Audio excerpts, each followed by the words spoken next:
ధీంతన తోంతన నటరాజుకి నట భంగిమవో, ధీంతన తోంతన శంకరునికి సంకీర్తనవో.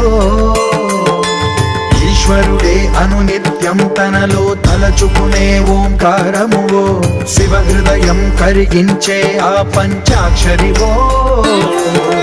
నీ మదిలో మహాదేవుడినే కొలువుంచగా కైలాసమువో, అతని పాదము చంద్ర